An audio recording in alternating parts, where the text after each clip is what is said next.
Cheater pipe wrench saved me a lot of time. You don't need 3 or 4 different pipe wrenches coming into the job site. You can get away with 2, sometimes even 1. You can change it from a 10-inch pipe wrench to an 18 to a 24. So you don't have to lug around 3 different pipe wrenches, it's just one. I can easily move around in a tight furnace area or go downstairs and put some 2-inch together. It's very versatile. The jaws are narrower, so you have the 10-inch jaws, you can get into tight spaces. Where you are working with larger diameter pipe, you still have the large jaw on a small handled wrench. The steel and aluminum pipe wrenches definitely feel durable. The overbite that's on that jaw is just phenomenal for grip. It just seems to fit snug on anything you put it on. The grip on the jaw is not slipping. It's easy to move the grip. It stays in place. It's much better than the competitors. The handles are finally shaped to your hand. I think all of the Milwaukee pipe wrenches have been made to fit the trades. Milwaukee, hands down.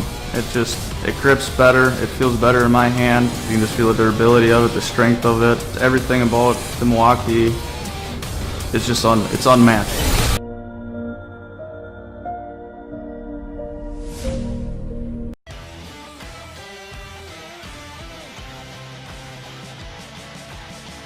How to install a water heater with SharkBite water heater connectors.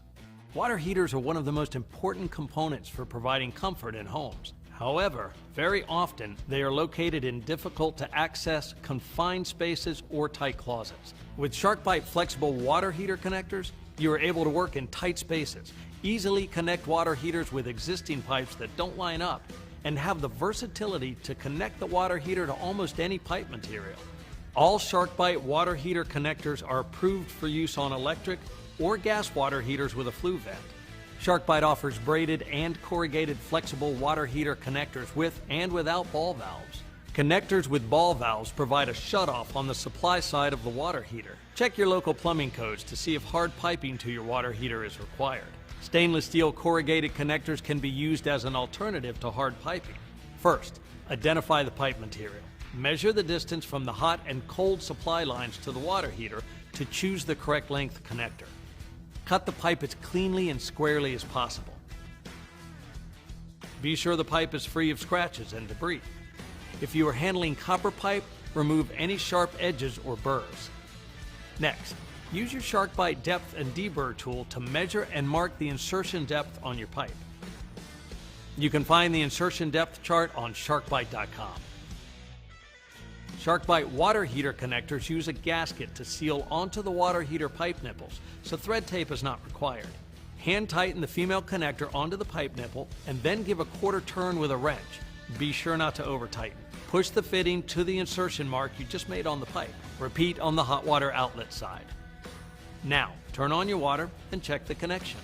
If you notice water dripping from the pipe nipple connection, use a wrench to further tighten. Using SharkBite is fast, efficient, and reliable.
Tell you a little bit about stainless working.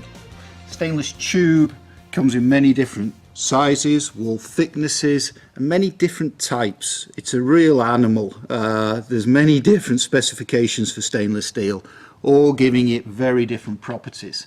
So it's a difficult thing to work with. So it needs specialist tooling to cut it, to ream it, to bend it, and to flare it. We're going to have a look at all those operations. So firstly, to cut stainless steel.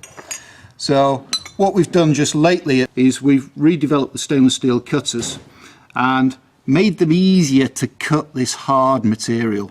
Stainless is a real tough animal, so you need something that's up to the job. So we've got two very nice little tube cutters here, the 35S and the 65S. The 35S here does 6 through to 35 mil, and its larger brother here does 6 through to 65 mil.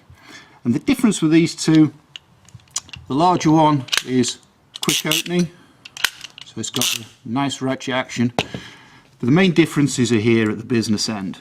So what we've done is, on a normal copper cutter, the rollers here would just be a simple roller on a pin that the tube would ride on. We've changed those to roller bearings on a hardened pin, and then here where the actual cutting's going on, the cutter wheel is very, very hard, the wheel itself, but that's now also mounted in needle bearings on a hardened pin. So everything is to try and smooth out and make easier the actual cutting process.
Introducing the next generation in the Milwaukee press tool lineup.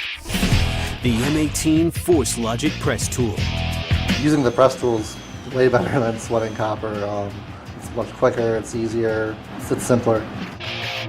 It's safer. I mean, you don't have open flames, so you don't have any of those hazards. The press tool is definitely faster. It's a little bit more intuitive than it would be to sweat copper together. So I mean, by using the press tool, I think you can have a little bit more control in tight and narrow spaces. You don't have to worry about the heat. Press tool is definitely convenient to use in tight spaces and in difficult and cramped quarters that we work in. It fits in every spot that I would ever need to do it. You can even do it one-handed, you know, open the jaws and boom. If you do it correctly with the press tool, as long as it's bottomed out in there and you crimp it, there's no way it's leaking. When it comes to smaller and cramped spaces, you can definitely get in there with that press tool a lot easier, especially the way that it's designed, that more straight and narrow version. Obviously alignment is key. It helps keep you consistent when you're pressing. With the new one, you actually press it, it'll stop right away, which I love about this tool. It's a very dependable tool.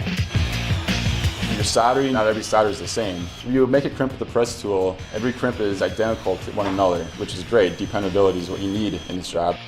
Clearly, it works quite well for quite a long time without having to have any manual servicing of it, so that's great.